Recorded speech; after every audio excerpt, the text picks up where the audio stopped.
یہ کون سی تمہاری محبت ہے؟ یہ ہماری زمین ہے، ہماری جائیداد ہے، اللہ کے نام پر اس کا مالک اللہ ہے۔ تم ہم سے چھیننا چاہ رہے ہو۔ تمہارا دل نہیں بھرا 6 دسمبر سے؟ تمہارا دل نہیں بھرا دلی کی سڑکوں پر ہمارے خون کی ہولی کھیلنے سے؟ تمہارا دل نہیں بھرا ہمارے بچوں کا انکاؤنٹر کرنے سے؟ تمہارا دل نہیں بھرا بلڈوزروں سے ہمارے گھروں کو توڑنے سے؟ تمہارا دل نہیں بھرا ہمارے بچوں کے سروں سے حجاب کھینچنے سے؟ تمہارا دل نہیں بھرا ہم کو اس ملک کی شریعت ختم کرنے کا قانون بنایا، اب تم ہم کو ہمارے وجود کو مٹانا چاہتے ہو؟ خدا کی قسم اپنے وجود کو مٹنے نہیں دیں گے انشاءاللہ تعالی۔ میرے عزیز دوستوں اور بزرگوں، میری آپ سے دبن گزارش ہے کہ مہاراشٹر کے اسمبلی انتخابات آنے والے ہیں۔ میں آپ سے اپیل کر رہا ہوں، جو لوگ وقف کی جائیدادوں کو برباد کرنے آ رہے ہیں، آپ اور ہم مل کر ان کو انشاءاللہ برباد کر دیں گے سیاسی طور پر۔ میری آپ سے اپیل ہے کہ میں یقیناً کہہ رہا ہوں کہ اس مہاراشٹر کی ویدھان سبھا میں آپ کو، امتیاز جلیل کو اور مجلس کے نمائندوں کو بھیجانا ضروری ہے۔ تمہاری آواز ہو، اگر تمہاری آواز نہیں ہوگی تو کون آواز اٹھائے گا؟ تم نہیں دیکھتے پارلیمنٹ میں کیا ہو رہا ہے؟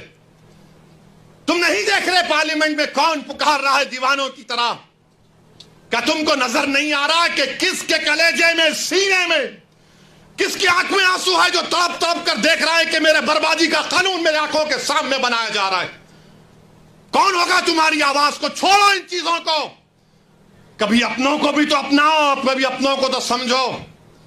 جو تمہارے لیے دن اور رات محنت کر رہے ہیں ان کی آواز بنا کر بھجاؤ۔ یقیناً ہرانا ہے انشاءاللہ تعالی، ان لوگوں کو ہرائیں گے انشاءاللہ تعالی، مگر ہرانے کا مطلب یہی نہیں ہے کہ تم اپنی آواز کا گلا گھونٹ دو۔ تم اپنی آواز کا گلا گھونٹ کر کیسے دوسروں کے سر پر تاج رکھ سکتے ہو؟ مجھے بتاؤ، یہ تو نہیں ہو سکتا میرے بھائی۔ تو میری آپ سے گزارش ہے کہ اس بات پر بھی آپ غور کریے، ہم لڑ رہے ہیں اور لڑتے رہیں گے انشاءاللہ تعالی۔ اور اگر مودی یہ قانون بناتے ہیں تو جیسا کہ پرسنل لا بورڈ نے فیصلہ لیا کہ اگر احتجاج ہوگا مودی جی تو آپ ہمارے وجود کو مٹانا چاہ رہے ہیں، بہتر یہ ہے کہ میں روڈ پر آ کر اپنے آپ کو ختم کر لوں، مگر اپنے گھر میں بیٹھ کر اپنی جائیدادوں کو چھیننا نہیں دیکھ سکتا جو اللہ اس کا مالک ہے۔ میں گھر میں بیٹھ کر نہیں دے سکتا کہ جس کا مالک اللہ ہے اس کو جائیداد کو چھین لیا جائے۔ یہ حکومت کی ذمہ داری ہوگی۔ آپ کو اگر قانون بنانا ہے تو روزگار دو، قانون بنانا ہے تو مہیلاؤں کو بچاؤ۔ ارے کیسا ہمارا ملک ہو چکا ہے کہ اجین میں بیچ سڑک پر، فٹ پاتھ پر ایک ظالم شیطان ایک خاتون کی عصمت ریزی کر رہا۔ یہ کیسا ہمارا دیش ہو گیا ہے؟ یہ گاندھی کا ملک، یہ آزاد کا ملک، امبیڈکر کا ملک، کہ وہ اس کا ویڈیو نکال رہا ہے عصمت ریزی کا۔ یہ کیسا ہمارا وطن ہو گیا ہے جب ہم نے انگریزوں سے کھندے سے کھندا ملا کر جلیانوالہ باغ میں اپنی جانوں کو دے دیا۔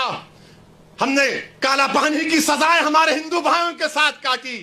آج ایک اشرف منیہار کو ٹرین کے ڈبے میں پیٹا جاتا ہے تو کوئی اف نہیں بولنے تیار۔ بچانا تو چھوڑو، کوئی اف بولنے کے لیے تیار نہیں ہے۔